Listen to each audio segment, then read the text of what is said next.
Ég helst að sinna verkefnum fyrir unga viðskiptavini og hef verið svolítið í stefnumótun og greiningavinnu og slíku fyrir þá. Síðastliðin 2 ár hef ég aðalega verið að starfa við vöruþróun. Þar liggur svolítið mín ástríða.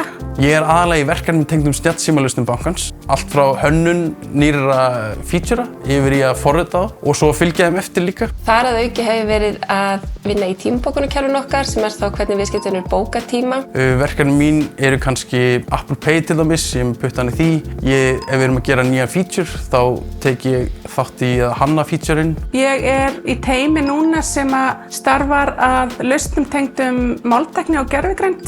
Bankinn hóf þá vegferð fyrir sirka 2 árum og við höfum verið að vinna núna upp á síðkastið í verkefnum tengdum spunagreind eða Generative AI og erum að þróa spjallmenni fyrir starfsmenn bankans sem er svipað ChatGPT sem á eftir að auka held í skilvirkni til muna.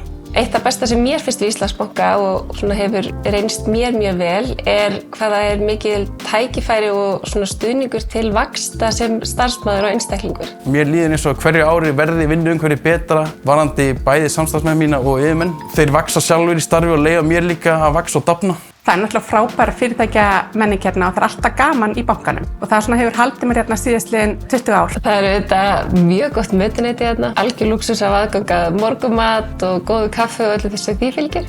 Við höfum aðgang að lækni og sálfræðingum og alls konar sem ekkert sjálfgefið. Þetta er bara mjög fjölskylduvænt vinnustaður. Það er engin stimpilklukka sem ég þarf að stimpla að vinna hérna. Það er líka einhvern veginn allstaðar mætir maður bara góðu viðmáti og mikilli fagmennsku. Mér finnst mjög þægilegt þegar ég var að kaupa mér nýtt hús og þá er sérstakur starfsmannaráðgjafi hérna varðandi fjármál og fasteignamál, lífeyrismál eða bara hvað sem brennur á mér hverju sinni. Þá hef ég mjög gott aðgengi að bara hæfu fólki til að veita mér góða ráðgjöf.